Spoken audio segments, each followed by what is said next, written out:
दीप्तिधाम्ने त्वरीयोदरायात विश्वस्य धाम्ने नमो राधिकाय त्वदीयप्रियाये नमोऽनन्तलीलाय देव्याय तुभ्यां नमस्तेऽस्तु धाम्ने स्फूर्तिदीप्तिधाम्ने त्वरीयोदरायात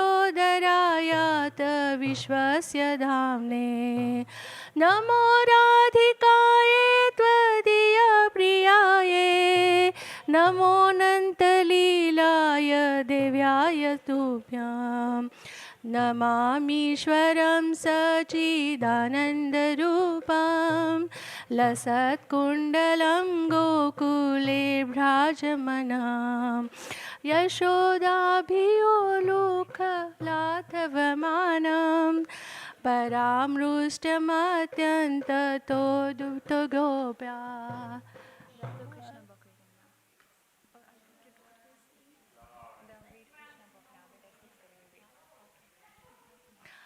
Hare Krishna.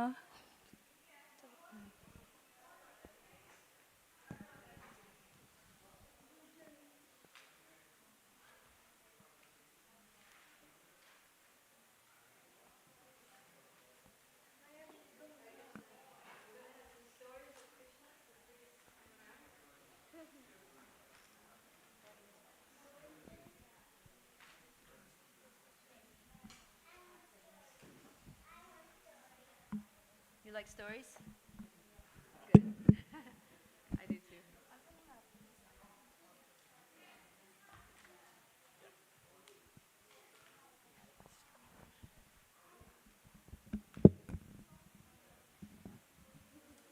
Hare Krishna.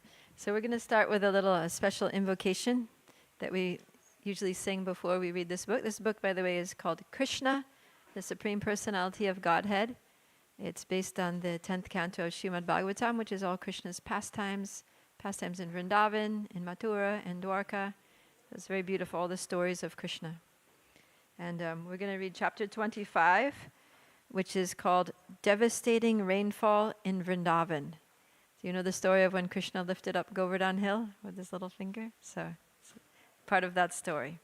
Okay, so before reading Krishna book, we sing this little invocation, and it's very easy to follow. So I'll say it, you repeat. Okay, ready?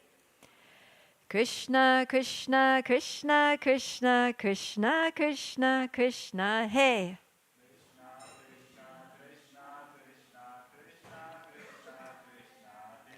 Krishna, Krishna, Krishna, Krishna, Krishna, Krishna, Krishna, hey.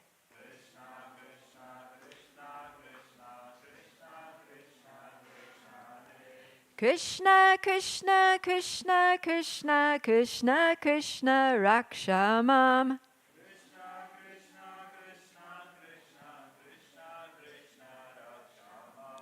Krishna, Krishna, Krishna, Krishna, Krishna, Krishna, Pahimam.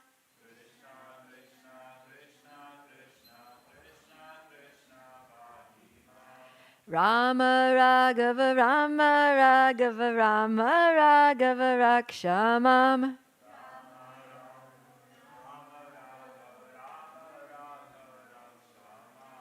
Krishna Keshava Krishna Keshava Krishna Keshava Pahimam.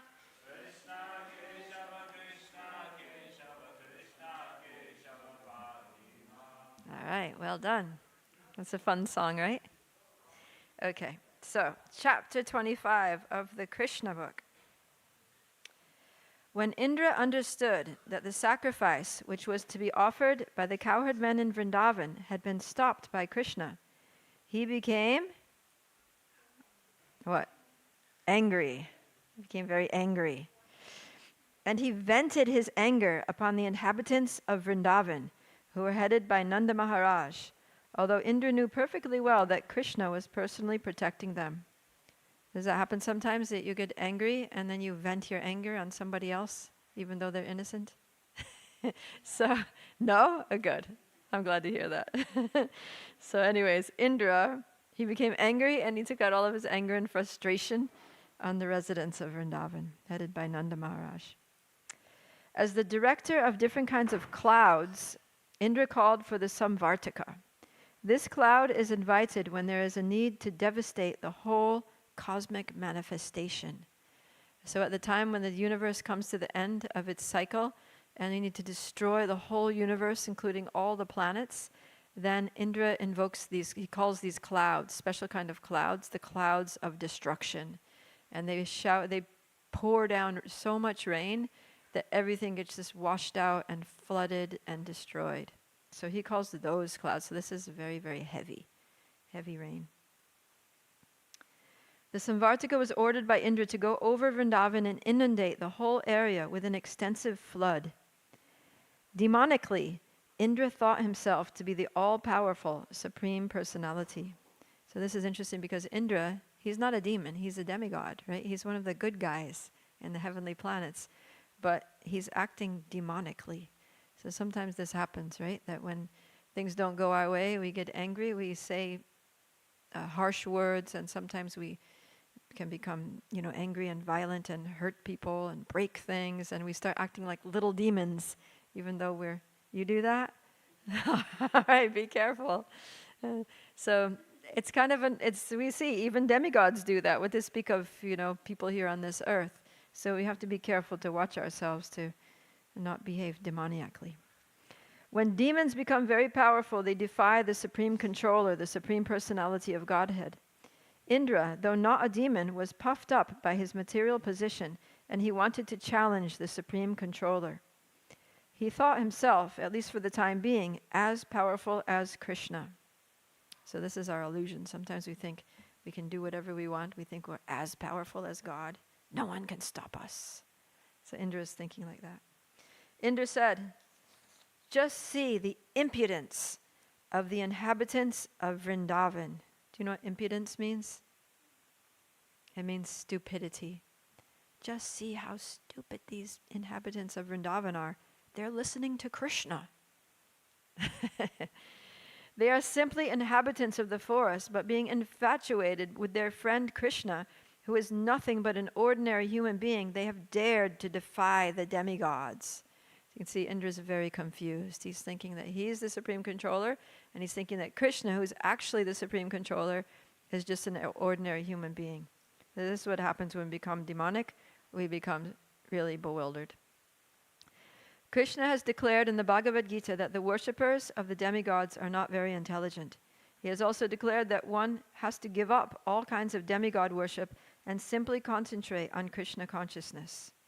Yeah, because we don't want to worship people who become selfish and illusioned. Otherwise, they can also respond to us in ways that increase our selfishness and illusion. Right? Krishna's invoking the anger of Indra and later on chastising him is a clear indication to his devotees that those who are engaged in Krishna consciousness have no need to worship any demigod, even if it is found that the demigod has become angry. Krishna gives his devotees all protection, and they should completely depend on his mercy. Indra cursed the action of the inhabitants of Vrindavan and said, "By defying the authority of the demigods, the inhabitants of Vrindavan will suffer in material existence. Having neglected the sacrifice to the demigods, they cannot cross over the impediments of the ocean of material existence." Indra further declared, "These cowherd men in Vrindavan have neglected my authority on the advice of this talkative boy who is known as Krishna. He is nothing but a child, and by believing this child, they have enraged me." Thus he ordered the Samvartaka cloud to go and destroy the prosperity of Vrindavan. "The men of Vrindavan," said Indra, "have become too puffed up over their material opulence and are overconfident due to the presence of their tiny friend Krishna. He is simply talkative, childish, and unaware of the complete cosmic situation, although he is thinking himself very advanced in knowledge. Because they have taken Krishna so seriously, they must be punished." Oh, he knows. "They should be destroyed along with their cows." Ooh, he wanted to kill the cows too. That's a very sinful thing. In this way, Indra ordered the Samvartaka cloud to go to Vrindavan and inundate the place. So you can see that Indra is very, very, he's as they say in the U.S. He's cruising for a bruising. In other words, he's acting in such a way as to get himself into really big trouble. It is indicated here that in the villages or outside the towns, the inhabitants must depend on the cows for their prosperity. When the cows are destroyed, the people are destitute of all kinds of opulences. When King Indra ordered the Samvartika and companion clouds to go to Vrindavan, the clouds were afraid of doing this mischief. But King Indra assured them, "You go ahead, and I will also go, riding on my elephant, accompanied by great storms, and I shall apply all my strength to punishing the inhabitants of Vrindavan." So, the inhabitants of Vrindavan, they were cow herders. So their livelihood depended on cows and producing milk, and they would make all kinds of dairy products like yogurt and butter and ghee and paneer and milk sweets, and they would trade those and sell those, and basically they would get all of their needs provided by the cows. So Indra's thinking, if I kill the cows, these people are going to be done for. They're going to be impoverished. They're not going to have any money. They won't be able to survive. Ordered by King Indra, all the dangerous clouds appeared above Vrindavan and began to pour water incessantly with all their strength and power. There was constant lightning and thunder, blowing of severe wind, and incessant falling of rain. The rain seemed to fall like piercing, sharp arrows. Wow, so the rain was coming down so hard, it was like pelting them, and it was painful. By pouring water as thick as pillars without cessation, the clouds gradually filled all the lands in Vrindavan with water, and there was no visible distinction between higher and lower land. The situation was very dangerous, especially for the animals. The rainfall was accompanied by great winds, and every living creature in Vrindavan began to tremble from the severe cold. So it was a very bad situation. It was totally flooded. They couldn't see where there was a hill, where there was a valley, where there was a road, where there was a ditch, and the animals were walking, and they were going underwater, and they didn't know how to swim, and everybody was soaked, and it was painful, and it was cold. It was very difficult. Unable to find any source of deliverance, they all approached who? Krishna. They all approached Govinda, another name for Krishna, to take shelter at his lotus feet. The cows, especially being much aggrieved from the heavy rain, bowed down their heads, and taking their calves underneath their bodies, they approached the Supreme Personality of Godhead to take shelter of his lotus feet. At that time, all the inhabitants of Vrindavan began to pray to Lord Krishna. "Dear Krishna," they prayed, "you are all-powerful, and you are very affectionate to your devotees. Now please protect us who have been much harassed by angry Indra." So the cows, you know how cows, they have that space underneath their bellies? So they were they were seeing their baby calves were suffering in the rain, so they were going over the calves in such a way that they were making like a roof over the calves. Cows were hiding under the mothers, and their mothers, cows were trying to keep the calves, trying to protect them from the heavy rain. And even the cows went to Krishna and were calling out, "Krishna, Krishna, help." Upon hearing their prayer, Krishna could understand that Indra, being bereft of his sacrificial honor, was pouring down rain that was accompanied by heavy pieces of ice and strong winds, although all this was out of season. Yeah, because this happened during this time. It happened in the autumn. So autumn, usually Kartik month in Vrindavan, there's no rain. It's a nice dry time. The air is dry and cool and crisp. There's stars at night and sun during the day. So this was very out of season. Krishna understood that this was a deliberate exhibition of anger by Indra. He therefore concluded, "This demigod who thinks himself supreme has shown his great power, but I shall answer him according to my position, and I shall teach him that he is not autonomous in managing universal affairs. I am the Supreme Lord over all, and I shall thus take away his false prestige, which has risen from his power. The demigods are my devotees, and therefore it is not possible for them to forget my supremacy. But somehow or other he has become puffed up with material power, and thus is now maddened. I shall act in such a way as to relieve him of this false prestige.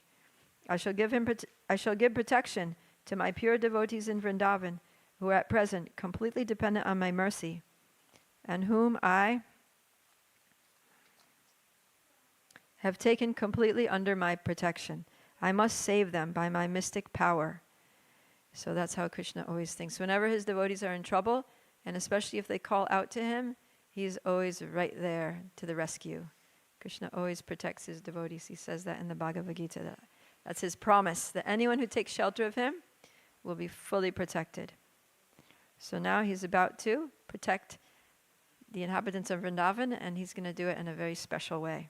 So, thinking in this way, Lord Krishna immediately picked up Govardhan Hill with one hand, exactly as a child picks up a mushroom from the ground. Thus he exhibited his transcendental pastime of lifting Govardhan Hill. Lord Krishna then addressed his devotees. My dear brothers, my dear father, my dear inhabitants of Vrindavan, you can now safely enter under the umbrella of Govardhan Hill, which I have just lifted. Do not be afraid of the hill and think that it will fall from my hand. You have been too much afflicted from the heavy rain and strong wind. Therefore I have lifted this hill, which will protect you exactly like a huge umbrella. I think this is a proper arrangement to relieve you of your immediate distress. Be happy along with your animals underneath this great umbrella. Being assured by Lord Krishna, all the inhabitants of Vrindavan entered beneath the great hill along with their property and animals, and they all appeared to be safe. So every single resident of Vrindavan went under Govardhan Hill. All the cows, they had hundreds and thousands and millions of cows, and they all found a place under Govardhan Hill along with all of their household paraphernalia. They loaded it up into wagons and drove it, had the oxen pull the carts under Govardhan Hill, so everything was safe and sound. The inhabitants of Vrindavan and their animals remained there under the hill for 1 week without being disturbed by hunger, thirst, or any other discomforts. So 7 days and 7 nights they were standing there under Govardhan Hill, and even though they didn't have any food to eat or water to drink, I guess they could have drank rainwater, but they didn't feel thirsty, they didn't feel hungry, they didn't feel tired, nothing. They were very, very happy. They were ecstatic under that hill because Krishna was there. They were simply astonished to see how Krishna was holding up the mountain with the little finger of his left hand, this little finger right here, the weakest finger of your whole body, and he was holding up a mountain with that. Amazing, right? Let's see. Seeing the extraordinary mystic power of Krishna, Indra, the king of heaven, was thunderstruck and baffled in his determination. Usually Indra is the one who's making the thunder, right? He's the god of thunder. But in this case, he's the one that gets thunderstruck. It's kind of ironic, isn't it? Maybe this is Prabhupada's pun. He immediately called for all the clouds and asked them to desist. When the cows became completely clear, when the sky became completely cleared of all clouds and there was sunrise again, the strong wind stopped.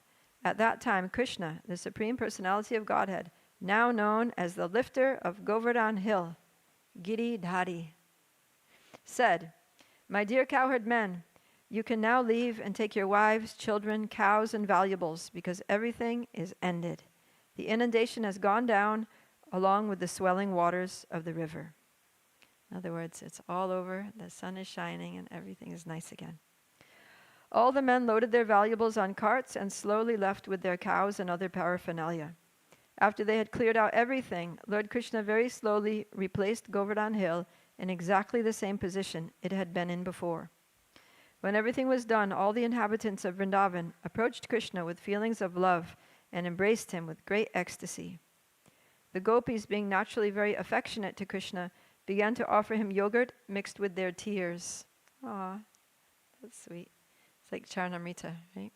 In the morning we take yogurt mixed with the water that bathed the deities. So this is yogurt mixed with the water that bathed the cheeks of the gopis. And they poured incessant blessings upon him.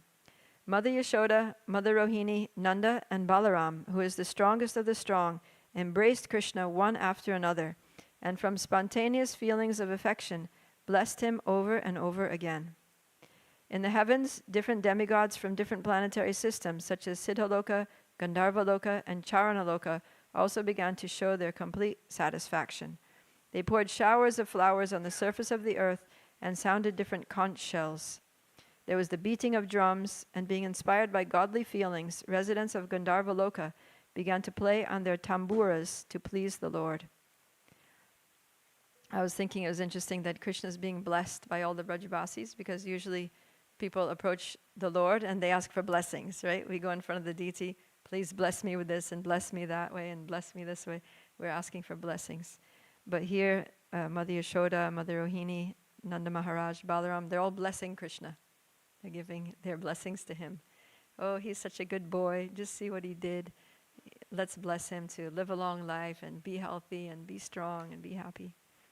So this is the attitude of the unique attitude of the inhabitants of Braj, that they don't, their love for Krishna is so strong that they forget that he's God, and they just love him.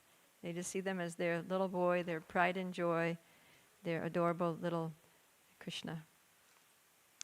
After this incident, the Supreme Personality of Godhead, surrounded by his dear friends and animals, returned to his home.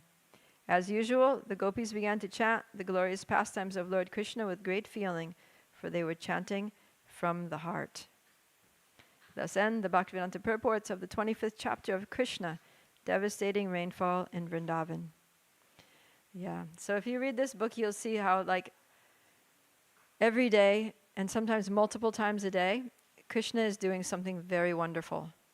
And we're going to have a chapter coming up soon. Maybe it's the next chapter even. Yeah, the next chapter is called Wonderful Krishna. You'll hear, if you're here tomorrow at 6:30, or you can tune in online and hear about all the different, or many of the different pastimes of Krishna. So every day he's doing something wonderful. And then afterwards, the residents of Vrindavan, they come to know about it, right? Either they see it for themselves, like in this case, they personally witnessed it, they experienced it, or they hear from the cowherd boys. If Krishna did it during the day when they're out in the pastures, the boys would come home and they would say, guess what Krishna did today? Krishna's so amazing, he did this and that and the other thing. So somehow or other they get to know. They don't need newspapers, they don't need radio, they don't need internet. They get to know about Krishna's pastimes by hearing them. So, and then after hearing Krishna's pastimes, they make up little poems and songs about them, and they're always just singing them from the heart with a lot of love. So Mother Yashoda's churning butter, and she's singing about, Krishna did this today, he went there, and he did that, and he smiled like this, and his lotus eyes were so beautiful, and, his hair was bouncing, and, she's like describing him and describing his activities, and with her heart overflowing with love. So now after Krishna lifted Govardhan Hill, they're all going home, and as they're walking home, they're singing these songs that they're just spontaneously making up about, describing Krishna, how he lifted the hill, how he looked so beautiful, how he's glancing at all of them, what he was wearing, the garland around his neck, and how his earrings were moving with the breeze, and all these things. How the hill was staying up there and looking so beautiful. And first time they ever got a darshan of the bottom, the underside of Govardhan Hill. And the underside of Govardhan Hill, it's like the belly of Govardhan Hill. And it's described how it's not just dirt and stones, but it's full of jewels and caves and little hiding places there that you can go to. So, yeah, they got a special darshan of Govardhan Hill that almost is never seen. And they got to see Krishna for 7 days and 7 nights. And they were all there together with the cows. So it was a very beautiful time. And it stayed indelibly etched in the hearts and minds of the Brajbasis for all time to come. And hopefully also in our hearts and minds, right? Because that's what we're trying to do, is we're trying to also become residents of Vrindavan. We're trying to have a very close relationship with Krishna, revive our dormant love for Krishna, and go back to Krishna Loka, Goloka Vrindavan. So Krishna comes to this material world and he exhibits these pastimes to attract us, to attract our hearts and minds, and make us interested in knowing more about him and being a part of those pastimes, right? Because that's actually our real home. It's our long lost home, which we've forgotten. We've kind of got amnesia. It's like if someone gets in an accident and hits their head, they they get amnesia, they forget everyone. They forget their own mother and father, they forget their own brother and sister, they forget their home, their town, their job, they forget everything. And so the way to make someone recover from amnesia is that they just keep exposing them to all the things. You know, they play the songs that their favorite songs. They show them, you know, works of art that they used to like. They take them to all the places that they used to go to together. They just keep exposing them to all the things that they used to love. And then gradually, not always, but may take some time, the person starts to remember. Oh, they get kind of like deja vu, you know, like, I feel like I know that person from somewhere, you know, like maybe it's his wife or something. You look familiar to me all of a sudden. I think we have something between us that existed before now. You know, so like that, we have a relationship with Krishna. You know, these pastimes, we have a connection with these pastimes eternally. And so we just need to keep exposing ourselves to them, just keep hearing about Krishna, hearing the names of Krishna, hearing about the qualities of Krishna and his associates and his homeland, Vrindavan, and the beautiful features of that place and all the things that happen.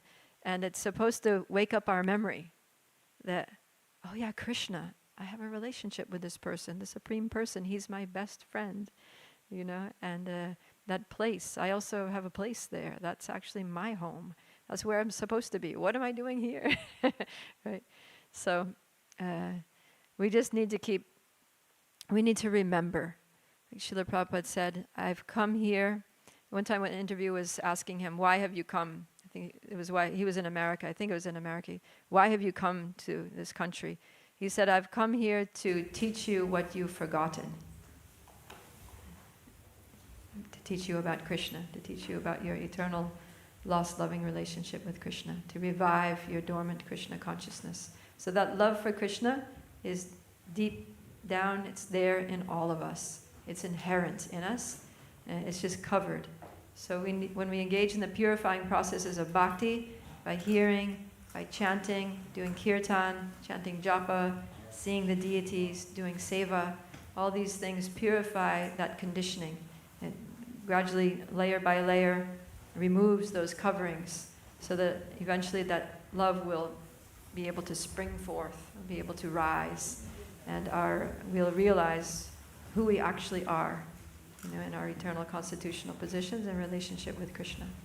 So that's a journey, and that's the goal of bhakti. It's a path.